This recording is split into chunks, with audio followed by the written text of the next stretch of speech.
Thanks for watching County Report this week. I'm Susan Kennedy. Up first this week, release of a report from the Council's Office of Legislative Oversight analyzing the impact the public schools budget will have on the county's future budgets.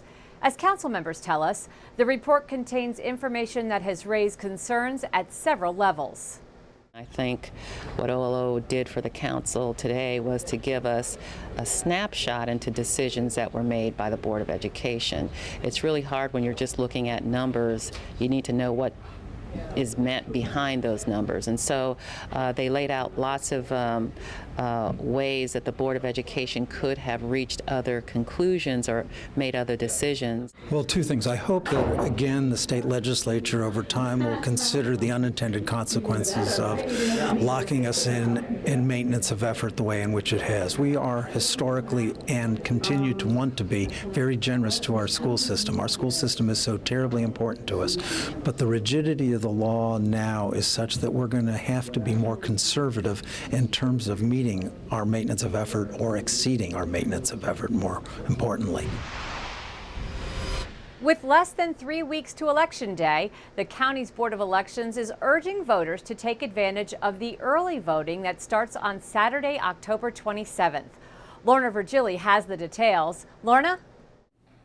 Susan, the November 6th ballot is the longest one in 20 years that county voters have seen. Now, the county executive and the Board of Elections are asking residents to take a good look at the sample ballot before heading to the polls and also to take advantage of the early voting. We want you to vote. We want you to vote early. We want you to read your ballots and, of course, to make certain that we do so in an efficient manner. Officials recommend reading and filling out the sample ballots mailed to voters' homes to make the process smoother on Election Day. It is in English and Spanish. It has a tremendous amount of information, including sample of the ballot itself. So what you can do is to mark it up, take it to the polling place with you. It will save a great deal of time and alleviate what could be these long lines if you go in there prepared knowing what you're going to do. This is a list of the 5 early voting centers throughout the county, starting on October 27th and through November 1st from 10 a.m. to 8 p.m., except on Sunday when the centers will be open noon to 6. For those who prefer to vote on Election Day, you will find middle and high school students at the precincts. They will be assisting election judges and voters. A total of 2,600 students received training as part of the Future Vote program. You really get to experience the election process, and you're going to help the people vote in some cases, and also help the judges just get through the sessions and make sure everyone gets their vote counted properly. Malaika Bayana is a 6th grader who will participate in the program for the first time. I'm looking forward to being like part of the community who helps people vote, and it's going to be a really fun experience for me. For more information about early voting, visit 777vote.org. For County Report this week, I'm Lorna Virgili. September of 2013 is the new opening date for the long-awaited Silver Spring Transit Center. At a recent County Council meeting, officials revealed they were close to resolving the issues associated with the structure of the transit center. Earlier this year, problems were discovered related to the concrete flooring. Council members are cautiously optimistic about this latest update.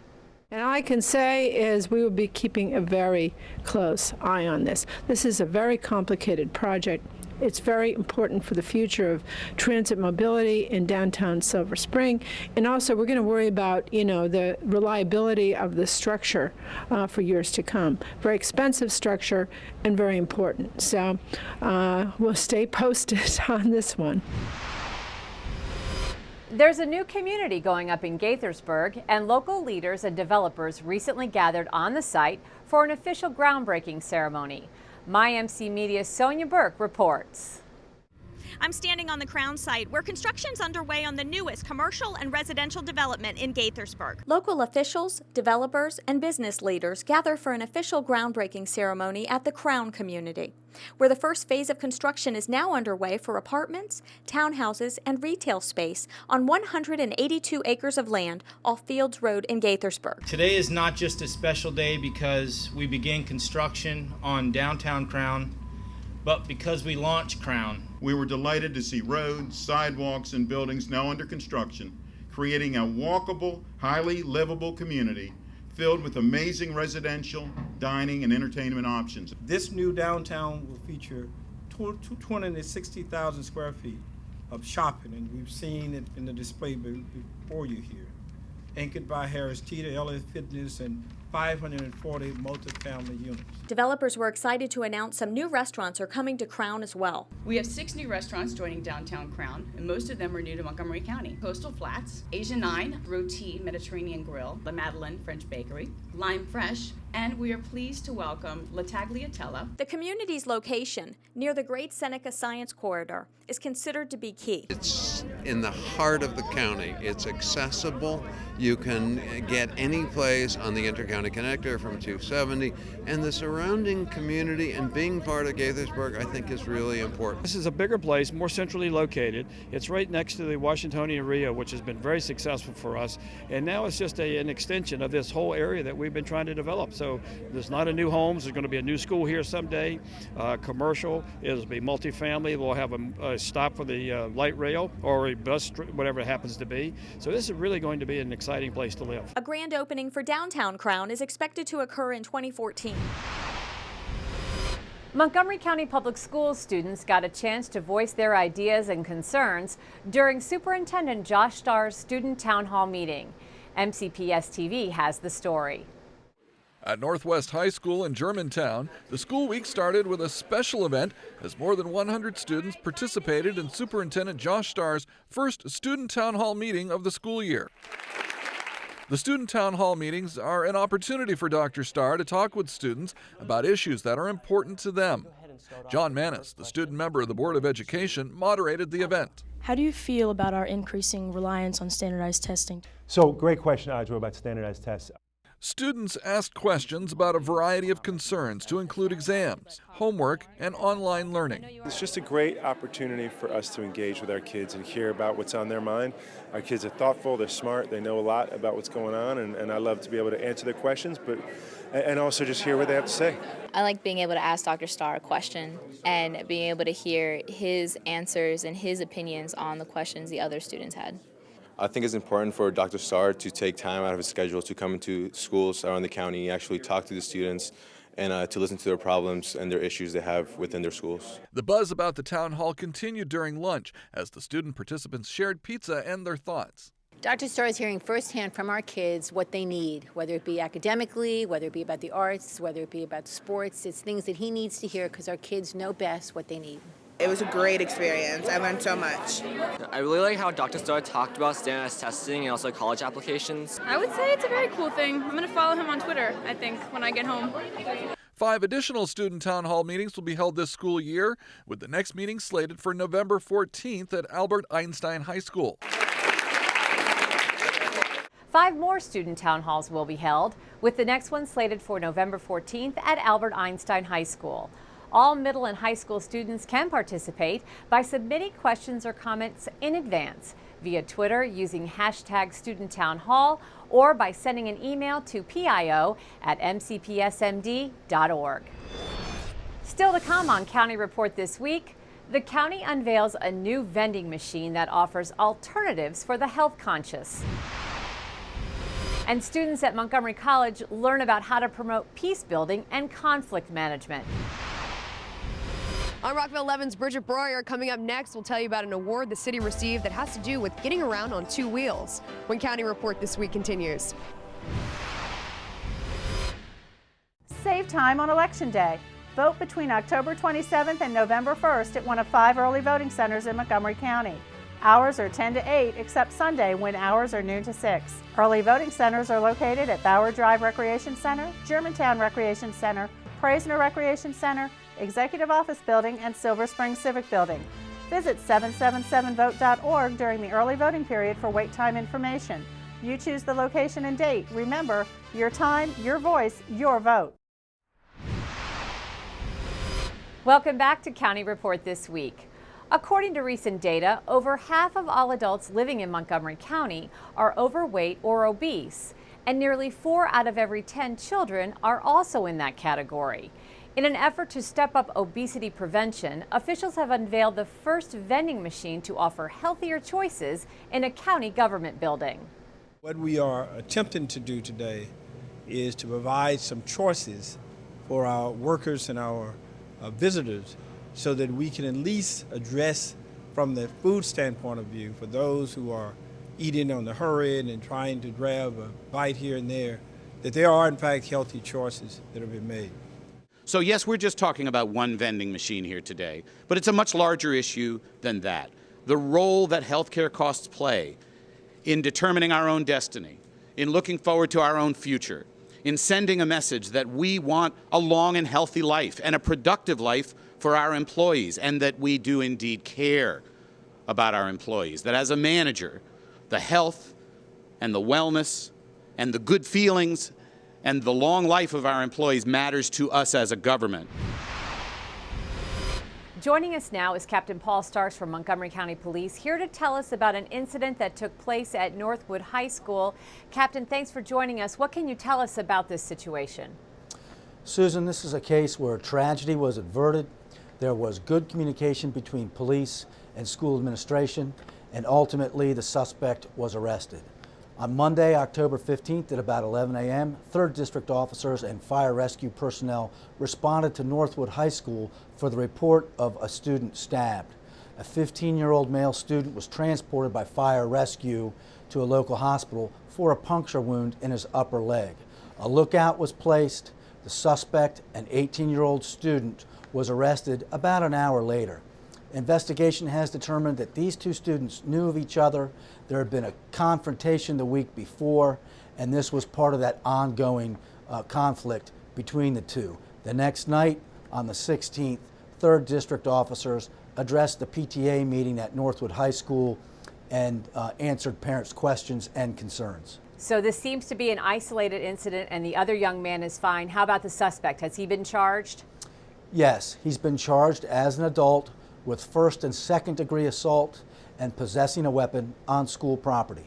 Okay, thanks very much, Captain Paul Starks, Montgomery County Police.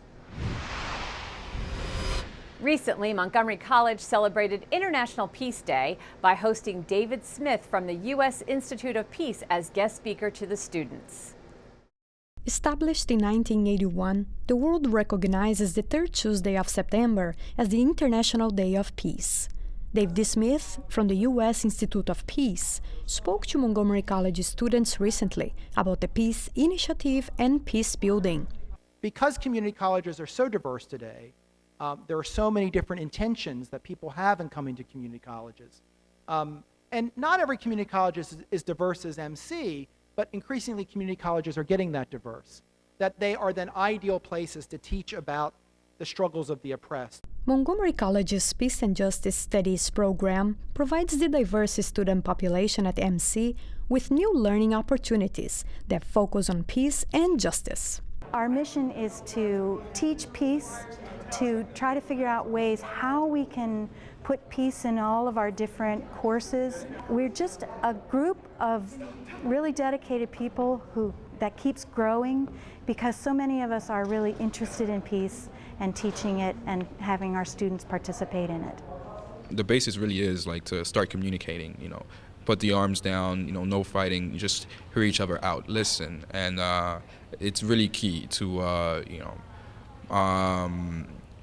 it sounds sort of cliche, but it's really key to have like it promotes a better future between with one another, and that's really what all of our countries, or not just our countries, or because it's not just limited to Africa, but all the civilizations, every civilization around the world should thrive for that. In Rockville, for County Report This Week, I am Danielle Wistesky. The Bicycle Friendly Community program is administered by the League of American Bicyclists, and it's intended to recognize municipalities that actively support safe bicycling. Our Rockville 11's Bridget Breuer has an update on the city of Rockville regarding this designation. Bridget? That's right. It's an award the city is proud to receive because it recognizes cross-departmental collaboration, and also it says that Rockville is a bike-friendly community. It's official. The city of Rockville has been honored as a bicycle-friendly community, an award that Rockville's pedestrian and bicycle coordinator Matt Folden is proud to accept. We were recently designated as a bicycle-friendly community at the bronze level by the League of American Bicyclists. This is important to the city because it really recognizes all the efforts that go on behind the scenes across all departments: the police, public works, community planning, development services, city manager's office, public information. It's really a team effort in addition to our colleagues in the Rockville Bicycle Advisory Committee. Rockville has applied for this award in the past and just last year received honorable mention. So what made the difference with this year? I think we've really stepped things up in the past few years. We've added new bicycle facilities. We're working to revise our bikeway master plan, so that'll be coming in the near future. And just a lot of things have come together in the last few years. We'll be getting bike share, hopefully on the ground in the spring. And I think there's a lot of exciting things going on for bicycling in Rockville. Rockville maintains 30 miles of shared use paths, including the 13-mile Carl Henn Memorial Millennium Trail, which is known as the city's bicycle beltway.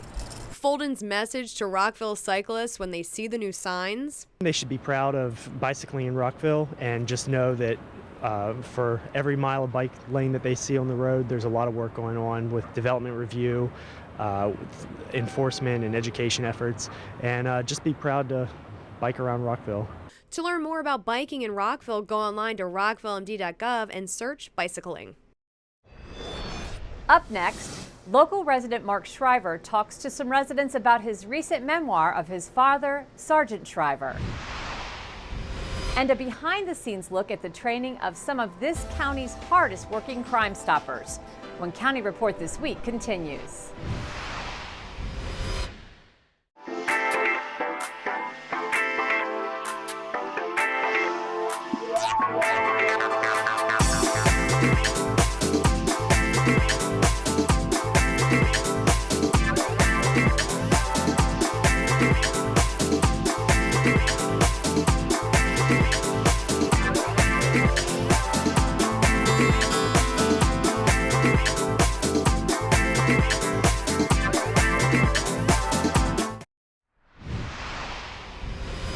Welcome back.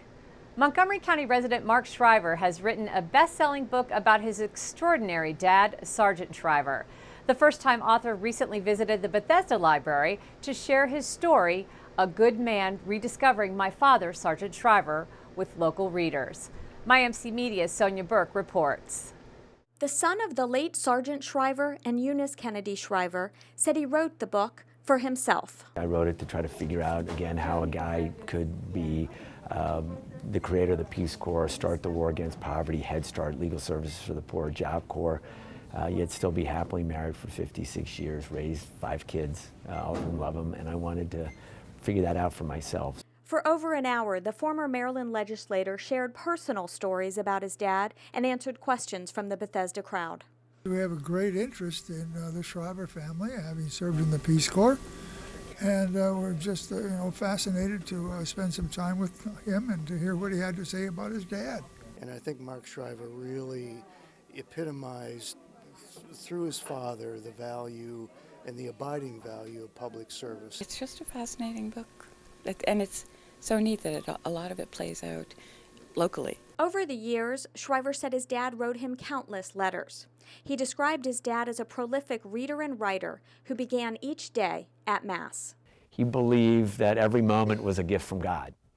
And every person, whether you were at the Barnes & Noble or whether you were Clinton or Cardinal Wuerl or, whoever, that you were as important as anybody. While he was signing autographs, Friends of the Library volunteers sold out of every book that was for sale at this event. And I hope this little book, if you get a chance to read it or pass it along, you can make friends with my dad, because he's still, I feel, present and still giving advice So I thank you very much for giving me the chance to say a few words, and I hope you get a new friend in Sergeant Shriver. Thanks very much.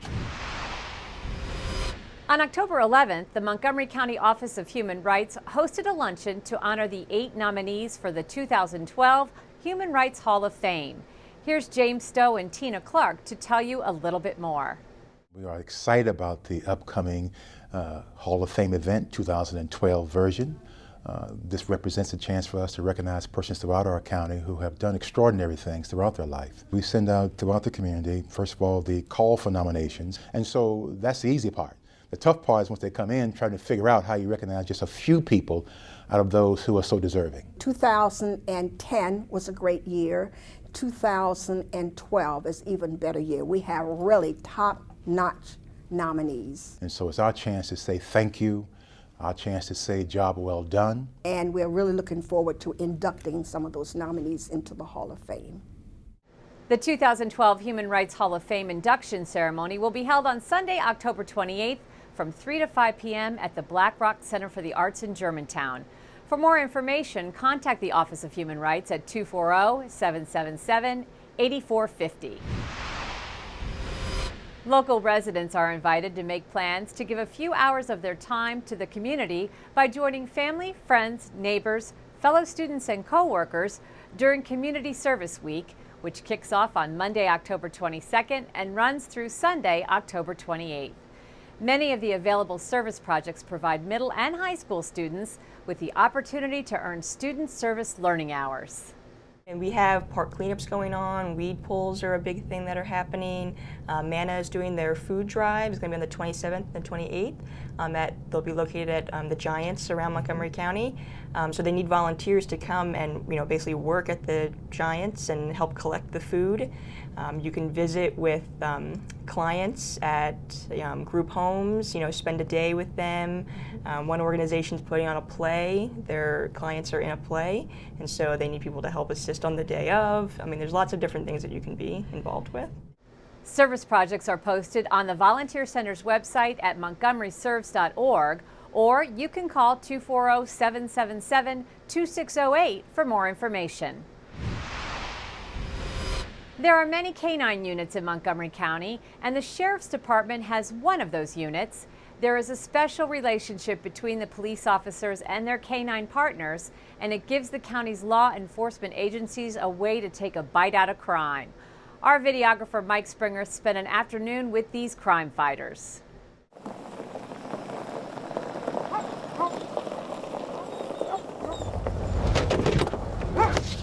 I'm Sergeant Joseph Stanton from the Montgomery County Sheriff's Office Canine Unit. I am a handler as well as the trainer for the department. Our number one responsibility for our canine unit is explosive detection. Bomb threats, suspicious packages, anything to do with explosive detection, we run those calls throughout the county and are sometimes even called out of the county and the state.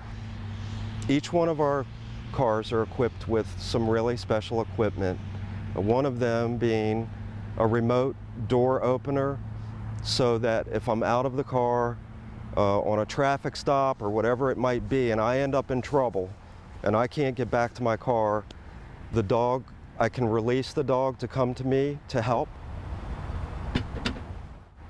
It's the one thing the dog is trained to do without command. If he sees me in trouble, he's trained to come and protect me. Generally, most of the dogs in the county are imported from Europe. Each team consists of a handler and a German Shepherd. We have all German Shepherds. Okay. The dogs go home with the handler each day. When they're off duty, they're just another member of the handler's family. It takes a huge bond between the two to work as a team. The dog will put his life out there for yours. And when you go into these really dangerous situations, we're going into a building or the woods where someone may be hiding. They have to be able to bite and protect us if they need to. Heel, let's go. Kennel, kennel,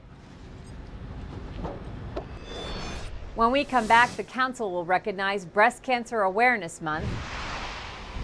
And Kathy Stanhope will be here with 2 adorable pets of the week. We'll be right back.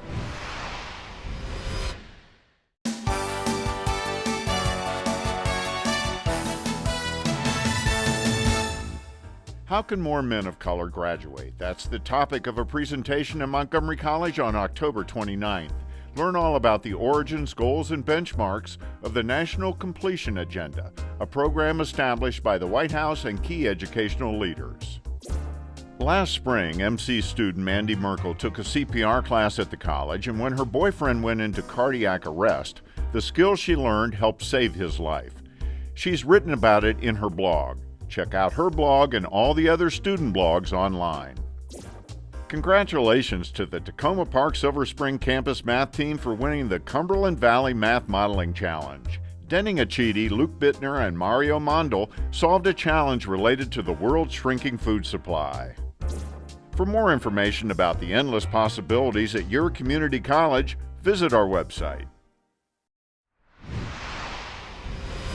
Welcome back to County Report.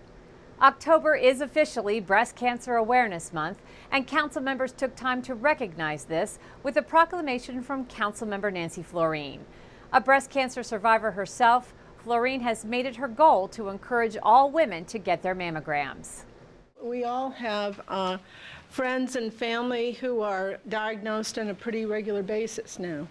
And so we thought we would take this opportunity to let people know there's hope.